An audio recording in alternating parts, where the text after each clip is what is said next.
बिस्मिल्लाहिर्रहमानिर्रहीम। अस्सलाम वालेकुम स्टूडेंट्स, आज हम 2016 के थर्ड पेपर का सेक्शन सी डिस्कस करने वाले हैं और इसमें आप बहुत बहुत बहुत ज़्यादा इंपॉर्टेंट लॉन्ग क्वेश्चन जो हैं वो अंडरस्टैंड भी करेंगे। आपने इसको मेमोराइज़ भी करना है, साथ साथ अपनी बुक पे मार्क भी करना है। ठीक है, अच्छा चलें स्टार्ट करते हैं।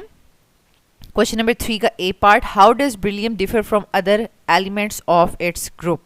अब ये 6 मार्क्स का क्वेश्चन आ जाता है और कभी कभी 7 मार्क्स का क्वेश्चन आ जाता है सेक्शन सी में। ठीक है, तो इसमें आपको तमाम 11 पॉइंट्स डिटेल से लिखने होते हैं अलॉन्ग विद इक्वेशंस। ठीक है, तो ये पहले आप अंडरस्टैंड कर लें और फिर मैं आपको एट दी एंड बताऊंगी कि क्या इसकी टिप्स एंड ट्रिक्स होंगी कि आपको ये 11 पॉइंट्स एक सीक्वेंस में याद रहें और आप भूलें भी नहीं। ठीक है, तो चलें स्टार्ट करते हैं। सबसे पहले तो आप बेरिलियम से रिलेटेड बताएंगे कि किस वजह से beryllium other members of its second group से डिफर कर रहा है। ठीक है, beryllium the first element of the group 2 differs from the rest of the alkaline earth metals due to its small size. ठीक है, उसका साइज छोटा होता है क्योंकि फर्स्ट मेंबर है। ठीक है, it's small size and comparatively high electronegativity. अब बाकी जो है ग्रुप 2, आपको पता है कि ग्रुप 2 की जो मेटल्स हैं, ठीक है, वो इलेक्ट्रोपॉजिटिव होती हैं, ठीक है, ये सब जो है वो इलेक्ट्रोपॉजिटिव होती हैं, लेकिन इसका स्मॉल साइज होने की वजह से ये इजीली इलेक्ट्रॉन लॉस नहीं करती बेरिलियम, और इसकी वजह से ये क्या बिहेव करती है, हाई इलेक्ट्रोनेगेटिव। ठीक है, तो ये इलेक्ट्रोनेगेटिविटी इसकी ज़्यादा है, तो जिसकी वजह से ये other members of its group से डिफर बिहेव करेगी। ठीक है, the main points of differences are, सबसे पहले हमारे पास आ जाता है हार्डनेस। ठीक है, 3 पॉइंट्स की फॉर्म में हम इसका लेके चलेंगे। ठीक है, जैसे पहला हमने हार्डनेस का बता दिया। हार्डनेस में आपने लिखना है कि beryllium is the hardest of all the elements of its group, यानी अपने ग्रुप में सबसे ज़्यादा हार्डेस्ट एलिमेंट है। देन आपके पास आ जाता है मेल्टिंग एंड बॉइलिंग पॉइंट्स। अब ऑब्वियसली बात है कि स्मॉल साइज है तो उसके बेरिलियम के एटम्स आपस में स्ट्रांगली जो है वो अटैच हुए होंगे, जिसकी वजह से इसका मेल्टिंग बॉइलिंग पॉइंट भी हाई होगा as compare to other members of the group.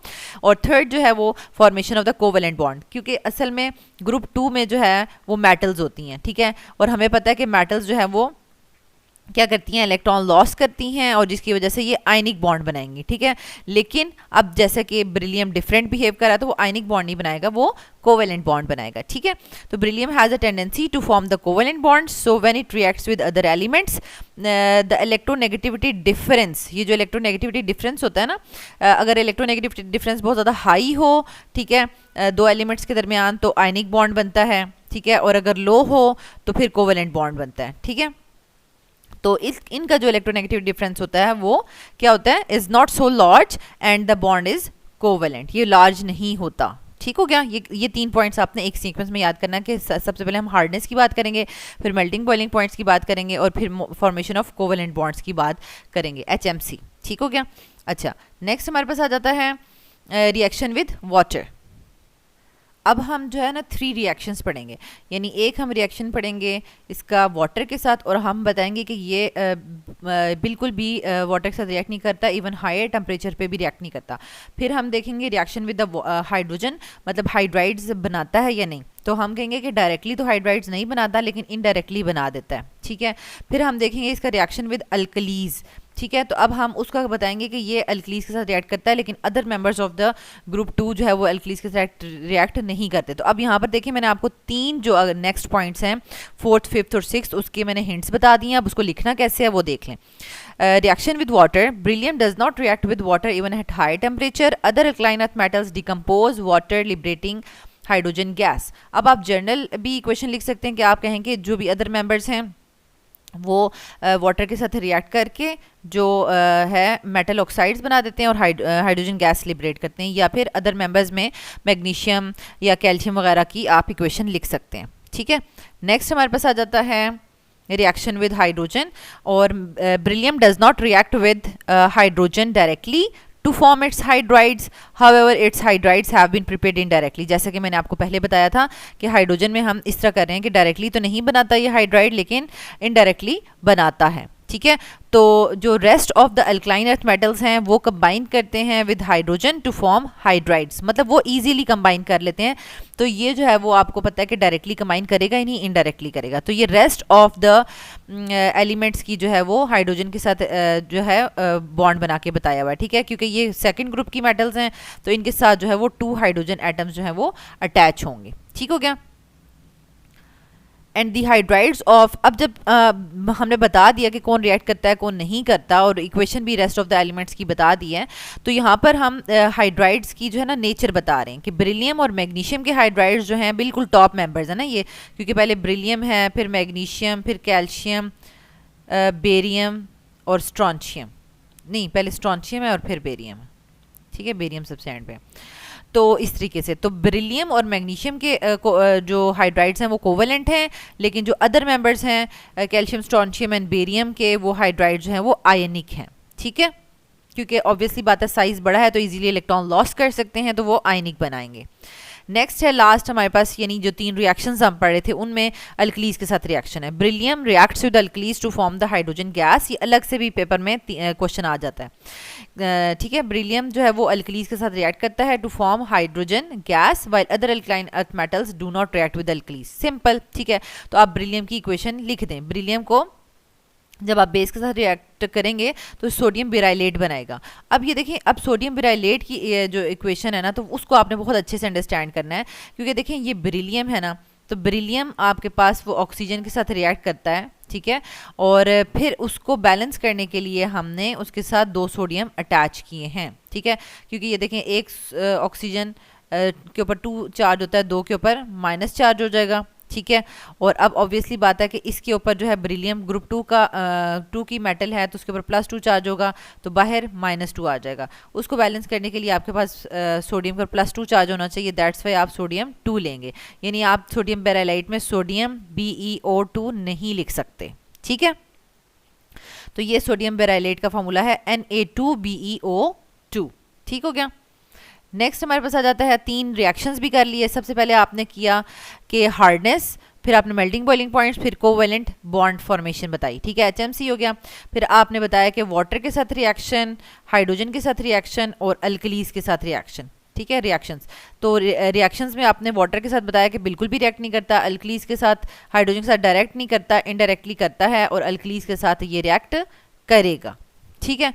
तो अब ये हो गए 6 पॉइंट्स। अब नेक्स्ट हम 7, 8 और 9 पॉइंट्स को डिस्कस करेंगे, ठीक है, उसमें हम बिहेवियर देखेंगे। अब हम किस किस चीज़ का बिहेवियर देखेंगे, behaviour of oxides and hydroxides, यानी इसके जो बेरिलियम के ऑक्साइड्स हैं या हाइड्रो ऑक्साइड्स हैं, ठीक है, वो कैसा बिहेव करते हैं। और नेक्स्ट जो है वो हम कार्बाइड्स को देखेंगे कि बेरिलियम कार्बाइड्स के साथ रिएक्ट कर मतलब कार्बन के साथ रिएक्ट करके जो कार्बाइड्स बनाती है उसका क्या बिहेवियर होता है, और नाइट्राइड्स के साथ क्या बिहेवियर होता है, ठीक है।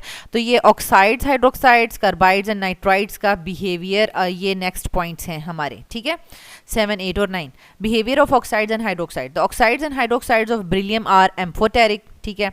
अच्छा, अब वैसे मैं आपको बताऊं जो मेटल्स होती हैं ना, मेटल्स के जो ऑक्साइड्स होते हैं, फॉर एग्जांपल अगर मैं सोडियम की बात करूं, सोडियम ऑक्साइड, ठीक है, तो इनके ऑक्साइड्स जो हैं वो क्या होते हैं, बेसिक होते हैं, क्योंकि जब ये वाटर के साथ मिलते हैं ना, ठीक है, पानी के साथ मिलते हैं तो ये बेसिस बनाते हैं, तो दैट्स वाई हम कहते हैं कि ये बेसिक इन नेचर होते हैं, ठीक है। इसी तरह जो नॉन मेटल के ऑक्साइड्स होते हैं ना, वो वाटर के साथ मिलते हैं तो वो एसिड्स बनाते हैं, ठीक है, H2CO3, carbonic acid, nitric acid, sulphuric acid, तो उनको हम कहते हैं नॉन मेटल्स के ऑक्साइड्स जो हैं वो एसिडिक होते हैं, ठीक है। लेकिन अब हमारे पास ये जो है ना मेटल के ग्रुप में तो है, ये बेरिलियम मेटल तो है, लेकिन ये बिल्कुल बहुत प्योर अच्छी मेटल बिहेव नहीं करती, दैट्स वाई ये एम्फोटेरिक होते हैं इसके oxides, dissolve both in acids and alkalis. अब एम्फोटेरिक का मतलब है कि ये एसिड्स में भी डिजॉल्व होते हैं और अल्कलीज में भी डिजॉल्व होते हैं, वाटर में नहीं होते, ठीक है, वाटर में नहीं होते डिजॉल्व, जो एम्फोटेरिक नेचर की चीज़ें होती हैं, ठीक है। The oxides and hydroxides of other group 2 elements are basic. अब बाकी तो हमें पता है क्योंकि बाकी जो हैं वो मेटल्स हैं, और मेटल्स के ऑक्साइड्स एंड हाइड्रोक्साइड्स जो हैं वो ऑब्वियसली बात है वाटर के साथ ऑक्साइड्स रिएक्ट करके बेसिस बनाएंगे तो वो बेसिक होंगे, ठीक है। और बेरिलियम के जो ऑक्साइड्स एंड हाइड्रोक्साइड्स हैं वो एम्फोटेरिक इन नेचर हैं और वो दोनों एसिड्स और अल्कलीज के साथ रिएक्ट करते हैं। अब ये देखें, बेरिलियम ऑक्साइड को आप एसिड के साथ भी रिएक्ट करके दिखाएंगे और अल्कलीज के साथ यानी बेस के साथ भी रिएक्ट करके दिखाएंगे, ठीक है। तो एसिड के साथ तो डायरेक्ट बेरिलियम क्लोराइड बन जाएगा, एसिड मतलब सॉल्ट एंड वाटर बन गया, और सोडियम ऑक्साइड को यानी बेस के साथ रिएक्ट करवाएंगे तो ये सोडियम बेराइलेट बनाएगा। ये हम ऑलरेडी इसका रिएक्शन कर चुके हैं, ठीक है। फिर आ जाता है हमारे पास बिहेवियर ऑफ कार्बाइड्स। अब बेरिलियम कार्बाइड कैसा बिहेव करते हैं, ये डिकम्पोज करते हैं by water, is decompose by water to form the methane gas, ठीक है। लेकिन अदर मेंबर्स जो होंगे वो क्या करेंगे, अल्कलाइन अर्थ मेटल्स के are decompose by water to form acetylene. Acetylene क्या होती है, इस तरह से ट्रिपल बॉन्ड वाला ऐसे, ठीक है। और मीथेन आपको पता होता है कि इस तरह से 4 हाइड्रोजन अटैच होंगे, ये मीथेन होती है, ठीक है। तो ये आपने यहाँ पर इसकी इक्वेशंस लिख देनी है, ठीक है। ये दोनों इक्वेशंस लिखेंगे ही तो फिर बात कंप्लीट होगी, ठीक है। ये आपने बेरिलियम कार्बाइड ले लिया, ठीक है, बेरिलियम कार्बाइड। अब अगर हम इनका स्ट्रक्चर देखें तो आपके पास 2 बेरिलियम है और 1 कार्बन है, ठीक है। तो बेरिलियम सेकंड ग्रुप में ऑब्वियसली बात है उसने 2 बॉन्ड्स तो बनाने हैं, ठीक है, 2 इलेक्ट्रॉन्स के साथ, तो ये इस तरह से बेरिलियम कार्बाइड बन जाएगा। और जो आपके पास कैल्शियम का कार्बाइड है ना, तो वो इस तरह से होगा कि 2 कार्बन्स जो हैं वो आपस में बॉन्ड बनाएंगे और इस तरह से कैल्शियम के साथ बनाएंगे, ठीक है। तो अब हमारे पास क्या होता है ये जो है बेरिलियम कार्बाइड, इसके पास एक ही कार्बन है जो कि कन्वर्ट होगा जो है वो मीथेन में, और बेरिलियम जो है वो वाटर से OH लेके वो हाइड्रोक्साइड बना देगा, ठीक है। बाकी जो हाइड्रोजन्स होंगे वो बेरिलियम के साथ जाके क्या बना देंगे, मीथेन गैस बना देंगे। और जो कैल्शियम है ऑब्वियसली बात है ये इसने भी कैल्शियम हाइड्रोक्साइड ही बनाना है, लेकिन 2 कार्बन्स प्रेजेंट होने की वजह से ये हमारे पास इस तरीके से, क्योंकि इस तरह से तो था ही था ना, इस तरह से ट्रिपल बॉन्ड बना ही हुआ था, ठीक है, ऐसे। तो अब ये वाला जो है वो कैल्शियम हाइड्रोक्साइड में चला जाएगा, तो इधर भी H लग जाएगा, इधर भी H लग जाएगा, तो ऑब्वियसली बात है कि इसने हमारे पास जो है वो एसिटाइलिन बनानी है, ठीक है, एसिटाइलिन बनानी है, ठीक है, जिसको इथाइन भी कहते हैं। तो ये हमारे पास हो जाएगा बिहेवियर ऑफ कार्बाइड। अब है बिहेवियर ऑफ नाइट्राइड। इसमें कोई इक्वेशन नहीं है, बस सिंपल बताया हुआ है कि बेरिलियम के जो नाइट्राइड हैं वो वोलेटाइल होते हैं, लेकिन अदर अल्कलाइन अर्थ मेटल्स के जो हैं वो नॉन वोलेटाइल होते हैं, ठीक है, सिंपल। अच्छा, नेक्स्ट हमारे पास क्या हो जाएगा, और ये बेरिलियम के नाइट्राइड्स के साथ ना यहाँ पर हमारे पास ये यानी इसका फॉर्मूला देख लें, Be3N2 है। अगर हम इसका स्ट्रक्चर देखें तो ऑब्वियसली बात है कि एक हमारे पास बेरिलियम है, उसने 2 बॉन्ड्स बनाने हैं, ठीक है, तो वो नाइट्रोजन के साथ बॉन्ड बनाएगा, और नाइट्रोजन ने टोटल 3 बॉन्ड्स बनाने होते हैं, ठीक है। तो ये बेरिलियम के साथ इस तरीके से इसने भी 2 बॉन्ड्स बनाए हैं, इसने भी 2 बॉन्ड्स बनाए हैं, और इस बेरिलियम ने भी 2 बॉन्ड्स बनाए हैं, तो नाइट्रोजन के 3 बॉन्ड्स पूरे हैं, ठीक है। तो इस तरीके से हमारे पास ये बेरिलियम नाइट्राइड बन जाएगा, और ये वोलेटाइल होता है, और अदर जो अल्कलाइन अर्थ मेटल्स के जो नाइट्राइड्स होंगे वो नॉन वोलेटाइल होंगे, ठीक हो गया। तो नेक्स्ट हमारे पास 2 पॉइंट्स रह गए हैं, ठीक है। 3 बिहेवियर्स पढ़ने के बाद, बिहेवियर्स हमने पढ़े थे ऑक्साइड्स एंड हाइड्रोक्साइड्स का बिहेवियर पढ़ा था, फिर हमने कार्बाइड्स का बिहेवियर पढ़ा था, और फिर हमने नाइट्राइड्स का बिहेवियर पढ़ा था, ठीक है। लास्ट में हमारे पास आ जाएगा number of molecules of water of crystallisation, ठीक है, और एंड कॉम्प्लेक्स फॉर्मेशन, ये 10th और 11th पॉइंट है। तो अब हमारे पास जो बेरिलियम है, अगर आप उसके पास 4 इलेक्ट्रॉन्स होते हैं और उसको देखें, उसकी इलेक्ट्रॉनिक कन्फिग्रेशन 1s2 और 2s2 होता है, ठीक है। और जब ये इलेक्ट्रॉन्स जो है वो लॉस कर देता है 2 इलेक्ट्रॉन्स, तो इसके पास 1s2 होता है, यानी यहाँ पर जो 2p ऑर्बिटॉल था ना वो एम्प्टी था, ठीक है। तो अब 2s भी ऑर्बिटॉल एम्प्टी हो गया, और 2p के भी 3 ऑर्बिटॉल्स एम्प्टी ही थे पहले से, ठीक है।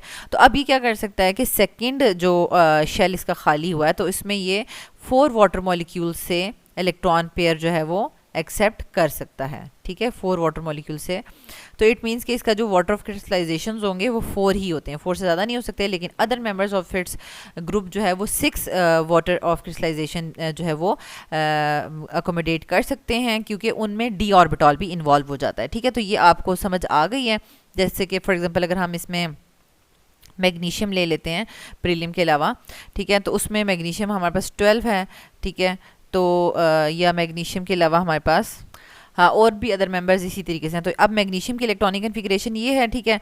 तो अब अगर मैग्नीशियम प्लस, और इसमें जो डी ऑर्बिटॉल भी होता है ना, ठीक है, तो 2s2 3s2 3p भी होगा और 3d भी होगा, ठीक है, और वो एम्प्टी ही होंगे क्योंकि यहीं तक इलेक्ट्रॉन है, यहाँ तक ये इलेक्ट्रॉन है, ठीक है। तो अब जब मैग्नीशियम 2 इलेक्ट्रॉन्स अपने लॉस कर देगा, 1s2 2s2 2p6, और अब ये 3s जो है वो एम्प्टी हो गया, ठीक है। 3s एम्प्टी हो गया, एक मिनट इसको यहाँ से हम इसको रेज करते हैं, हाँ 3s एम्प्टी हो गया, और 3p के भी 3 एम्प्टी थे, और d भी हमारे पास इन्वॉल्व है, तो d में से सिर्फ 2 इन्वॉल्व होते हैं, तो टोटल हमारे पास यहाँ पर 1s 3 पीज और 2 डीज, ये मिलकर 6 वाटर ऑफ क्रिस्टलाइजेशन जो है उनको अकोमोडेट कर सकते हैं। ठीक है, तो अब आप देख लें इसको आपने लिखना कैसे, अंडरस्टैंड तो कर लिया। The salts of beryllium +2 ions can not have more than 4 water molecules, क्योंकि यहाँ पर आपने +2 ही बताना है, क्योंकि जब वो 2 इलेक्ट्रॉन लॉस कर देता है तो उसके पास s ऑर्बिटल भी खाली हो जाता है, p ऑलरेडी खाली थे। ठीक है, while other alkaline earth metals have more than 4 water molecules of crystallisation. ठीक है, रीजन क्या है, because in case of beryllium +2 ions there are only 4 orbitals to accept the lone pair of electrons from oxygen of the water molecules, और आपने bracket में बताना है कि no d orbitals are present in the beryllium, beryllium में कोई d orbital नहीं होता। ठीक है, अच्छा फिर हमारे पास आ जाता है अदर अल्कालाइन अर्थ मेटल्स का बताएंगे। On the other hand other alkaline earth metals can extend their coordination number to 6, ठीक है, यूजिंग 1s 3p एंड 2d orbitals belonging to their outer most shell, यानी उसके आउटर मोस्ट शेल में ये जो ऑर्बिटल्स हैं इनको मिला के तो वो 6 वाटर कोऑर्डिनेशन नंबर तक कर सकता है वाटर मॉलिक्यूल्स के साथ। फिर आपने ये ड्रॉ करना है, ये ड्रॉ करना मस्ट है। ठीक है, ये मस्ट है, और 3 नंबर का सिर्फ ये वाटर ऑफ क्रिस्टलाइजेशन का अलग से पूछा जाता है कि why the beryllium can have only 4 water of crystallisation and other as compare to other members of its group. ये 3 नंबर का अलग से क्वेश्चन आ जाता है, तो आपने यही पॉइंट जो याद किया होगा यहाँ पर प्रॉपरली, आपने यही सिंपल वाटर ऑफ क्रिस्टलाइजेशन वाला ही पॉइंट वहाँ पे 3 नंबर वाले क्वेश्चन में लिख देना है। ठीक है, अच्छा अब ये देखें यहाँ पे भी कुछ मुश्किल नहीं लिखा। Valence shell electronic configuration of beryllium, उसमें 2s और 2p खाली होता है, और valence shell electronic configuration of beryllium +2 ion, अब 2s भी एम्प्टी हो गया और 2b भी एम्प्टी हो गया, और attachment of 4 water molecules with beryllium +2 आइन। तो ये देखें यहाँ पर आप जो है वो बता दें कि 4 वाटर मॉलिक्यूल से एक लॉन पेयर जो है वो आ रहा है इनमें। ठीक है, तो वो वाटर ऑफ क्रिस्टलाइजेशन एक्ट करेगा। और लास्ट पॉइंट है formation of the complex compounds, beryllium +2 ions on the account of its small size form stable complex compounds like ये। तो इसमें आपको इतना ज़्यादा सोचने की ज़रूरत नहीं है कि ये क्या है, कॉम्प्लेक्स कंपाउंड्स किस तरह से हैं। सिंपल ब्रिलियम ट्राईफ्लोराइड और टेट्राफ्लोराइड के जो है वो आपने बता देना कि इस तरह के कॉम्प्लेक्स कंपाउंड्स ये बनाता है। ठीक है, एक के ऊपर -1 चार्ज है और एक के ऊपर प्लस यानी -2 चार्ज है। ठीक है, अब यहाँ से आपको मैं सारा थोड़ा सा रिकॉल कर दूँ क्योंकि ये बहुत ज़्यादा इंपॉर्टेंट क्वेश्चन था। ठीक है, इसमें हमने 11 पॉइंट्स जो हैं वो डिस्कस किए हैं। पहला वाला हार्डनेस वाला था, ठीक है, हार्डनेस, और दूसरा मेल्टिंग बॉइलिंग पॉइंट्स, और तीसरा जो है वो कोवलेंट बॉन्ड। ठीक है, फिर चौथा, पांचवा और छठा जो था वो रिएक्शन से रिलेटेड था।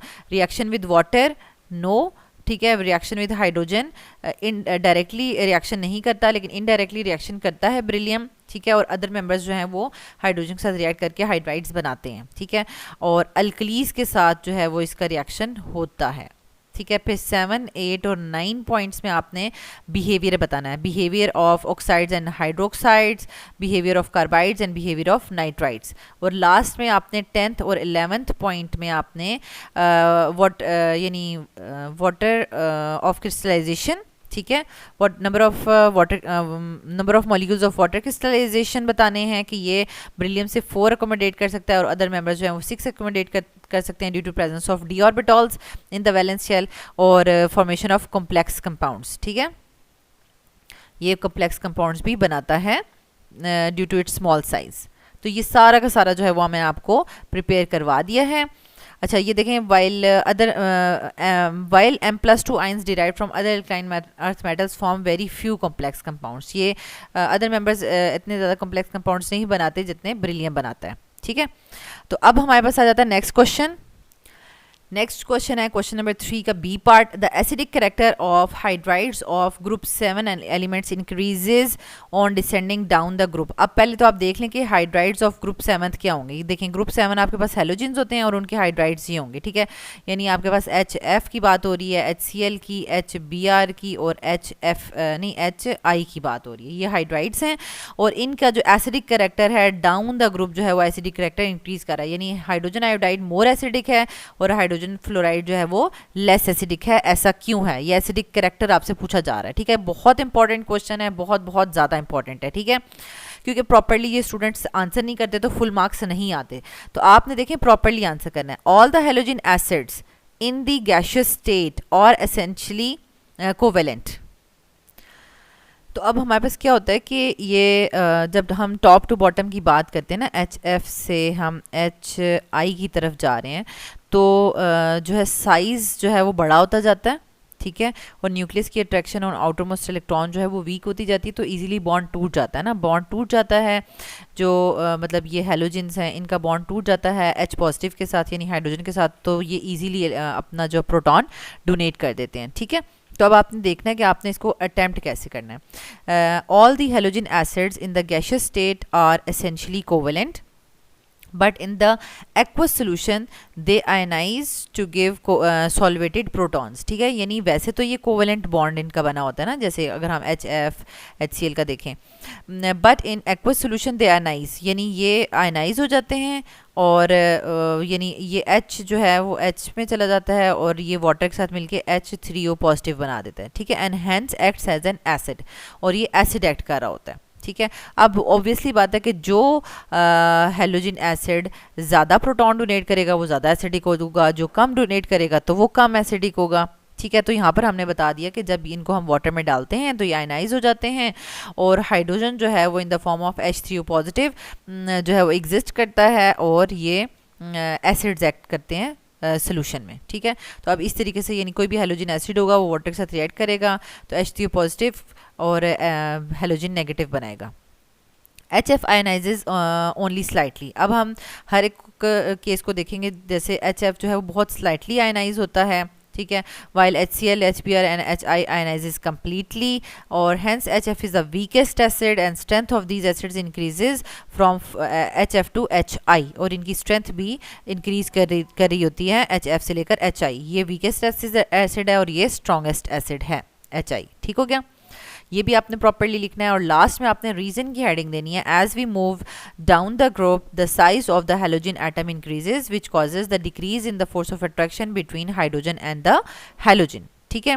सो the ability to release the proton increases. जब बॉन्ड वीक हो गया, फोर्स ऑफ अट्रैक्शन वीक हो गई हेलोजन और हाइड्रोजन के दरम्यान में, तो वो इजीली जो है वो अपना प्रोटॉन डोनेट कर सकता है, उसकी एबिलिटी टू डोनेट प्रोटॉन जो है वो इंक्रीज हो जाती है which makes the acid stronger. This is the main reason, ठीक है।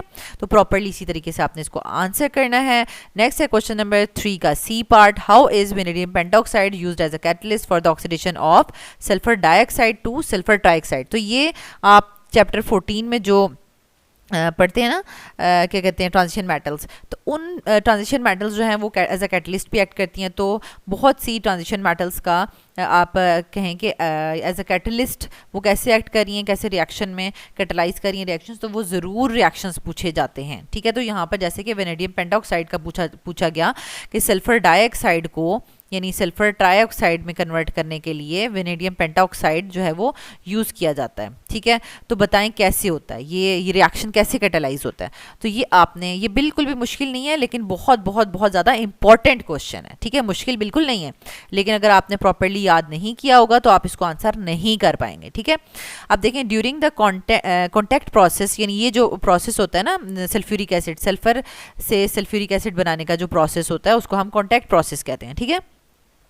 During the contact process for manufacturing of sulfuric acid, sulfur dioxide has to be converted into sulfur trioxide। यानी जो पूरा प्रोसेस है ना, पहले सल्फर को सल्फर डाइऑक्साइड में कन्वर्ट किया जाता है, फिर सल्फर डाइऑक्साइड को सल्फर ट्राइऑक्साइड में कन्वर्ट किया जाता है, फिर सल्फर ट्राइऑक्साइड को जो है वो यानी सल्फ्यूरिक एसिड के साथ रिएक्ट करके थोड़े से और ओलियम बनाया जाता है, ठीक है।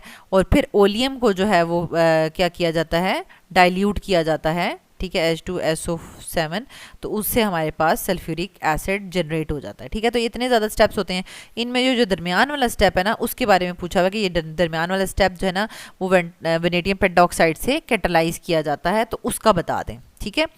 तो during contact process the manufacturing of sulphuric acid, sulphur dioxide has to be converted into sulphur trioxide and this is done by passing sulphur dioxide and oxygen over solid vanadium oxide, vanadium 5 oxide, simple vanadium oxide नहीं है, vanadium 5 oxide. तो vanadium 5 oxide का formula है V2O5, क्योंकि V2O5 में अगर आप vanadium की ऑक्सीडेशन स्टेट देखें तो वो 5 आएगी, क्योंकि एक ऑक्सीजन की 2 होती है और 5 की जो है वो -10 हो जाएगी। तो -10 को बैलेंस करेंगे +10 के साथ। तो अगर 2 वेनेडियम्स के ऊपर +10 है तो इसका मतलब है कि एक वेनेडियम की जो ऑक्सीडेशन स्टेट है वो +5 है। ठीक है, अच्छा, तो ये आपने ये डायरेक्ट रिएक्शन लिख दिया कि सल्फर डाइऑक्साइड हाफ ऑक्सीजन के साथ रिएक्ट करके SO3 में चला जाएगा और वेनेडियम पेंटाऑक्साइड की प्रेजेंस में। तो इसका मैकेनिज्म कैसे होगा? The sulphur dioxide is oxidised to sulphur trioxide by vanadium pentaoxide and in this process vanadium oxide is reduced to vanadium 5 oxide is reduced to vanadium 4 oxide. ठीक है, ये पहला स्टेप है। ठीक है, कि वेनेडियम 5 से वेनेडियम 4 में जाएगा, क्योंकि हमें पता है transition metals different oxidation states show कर सकती हैं। ठीक है, अब यहाँ पर देखें, इसने अपना एक ऑक्सीजन जो है इसको ट्रांसफर कर दिया, इसको सल्फर ट्राइऑक्साइड में कन्वर्ट कर दिया और ये V2O4 बन गया। अब क्या होगा? अब हमें पता है कि जो कैटलिस्ट है वो रिएक्शन को स्टार्ट करवाता है, लेकिन एट द एंड रिएक्शन के वो दोबारा से रीजनरेट हो जाता है अपनी फॉर्म में। तो सेकेंड स्टेप में क्या होगा? Vanadium 4 oxide is then reoxidised by oxygen, तो वो रीऑक्सीडाइज्ड हो जाएगा। तो वो आप जो हाफ ऑक्सीजन है ना, ठीक है, उसके साथ रिएक्ट करके वो V2O5 में कन्वर्ट हो जाएगा और catalyst remains unchanged at the end of the reaction. ठीक हो गया? तो ये आप इसका इस तरह से रिएक्शन लिख सकते हैं। तो यहाँ से आपको पता चल गया कि आपने पहले में आपने क्या किया, सल्फर डाइऑक्साइड को आपने जो है वो वेनेडियम पेंटाऑक्साइड के साथ रिएक्ट करके सल्फर ट्राइऑक्साइड में कन्वर्ट कर दिया, V2O4 में चला गया।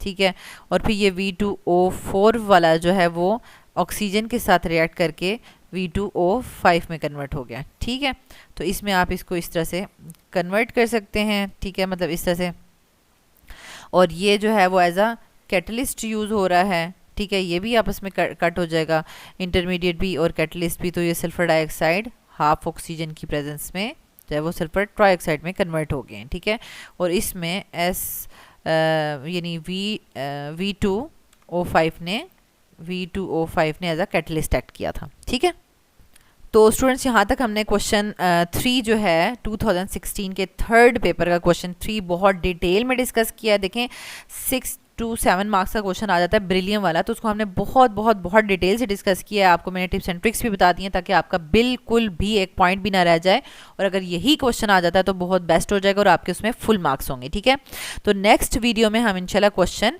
4 और 5 डिस्कस करेंगे। अल्लाह ताला आपको बहुत आसानियाँ अता फरमाएं और आसानियाँ तकसीम करने के शर्फ अता फरमाएं। आमीन।